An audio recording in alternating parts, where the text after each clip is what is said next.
नमस्कार, capital TV Uttar Pradesh देख रहे हैं आप। मैं हूं आपके साथ सोनाली जोशी। बीजेपी ने चुनाव की कुछ ऐसी रूपरेखा तैयार की है कि इस महीने का पूरा कैलेंडर कार्यक्रमों से भरा हुआ है। 100 दिन का विशेष चुनावी कार्यक्रम यूपी में पार्टी ने तैयार कर लिया है। जी हां, 100 दिन के कार्यक्रम में क्या क्या होगा खास और किस पे रहेगा फोकस बीजेपी का, देखते हैं इस रिपोर्ट में।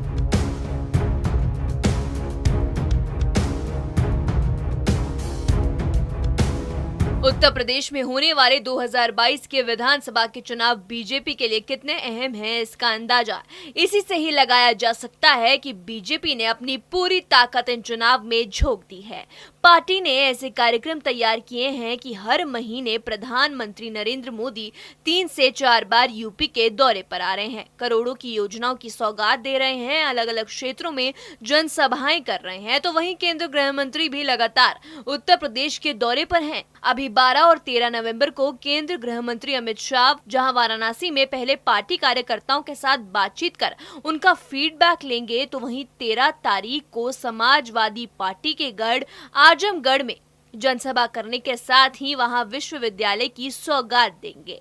इस महीने 16 तारीख को प्रधानमंत्री नरेंद्र मोदी पूर्वांचल एक्सप्रेसवे का उद्घाटन करेंगे। साथ ही साथ जो रोड रनवे तैयार किया गया है उस पर फाइटर प्लेन उतारने की तैयारी है। बीजेपी ने चुनाव की कुछ ऐसी रूपरेखा तैयार की है कि इस महीने का पूरा कैलेंडर कार्यक्रम से भरा हुआ है। 16 तारीख के बाद प्रधानमंत्री एक बार फिर लखनऊ में 21 या 22 नवंबर को मौजूद रह सकते हैं, क्योंकि उस वक्त all India DG conference Lucknow में होगी। साथ ही साथ केंद्रीय गृह मंत्री भी इसमें मौजूद रह सकते हैं। फिर उसके बाद प्रधानमंत्री नरेंद्र मोदी 25 नवंबर को प्रदेश को जेवर इंटरनेशनल एयरपोर्ट की सौगात देंगे। उस दिन जेवर इंटरनेशनल एयरपोर्ट के भूमि पूजन और शिलान्यास का कार्यक्रम रखा गया है। इतना ही नहीं, 14 नवंबर से बीजेपी पूरे प्रदेश में युवोत्थान कार्यक्रम शुरू करने जा रही है, जिसमें केंद्र सरकार के मंत्री, प्रदेश सरकार के मंत्री, तमाम यूथ आइकन शामिल होंगे। फिर 15 नवंबर से ही बीजेपी का किसान मोर्चा पूरे प्रदेश में ट्रैक्टर रैली निकालने जा रहा है। वहीं इन दौरे पर समाजवादी पार्टी के प्रदेश अध्यक्ष नरेश उत्तम का कहना है कि जितना प्रधानमंत्री नरेंद्र मोदी और गृह मंत्री अमित शाह उत्तर प्रदेश आ रहे हैं, उतना ही जनता इनसे नाराज हो रही है, क्योंकि इनके बार बार दौरे के बाद भी न महंगाई कम हो रही है, न किसानों को उसकी फसल का सही दाम मिल रहा है। एक तरफ जहां बीजेपी ने इन चुनाव में अपनी पूरी फौज उतार दी है, तो वहीं दूसरी तरफ प्रमुख विपक्षी दल समाजवादी पार्टी की तरफ से केवल अखिलेश यादव ही मैदान में है और कांग्रेस की तरफ से प्रियंका गांधी वाड्रा ही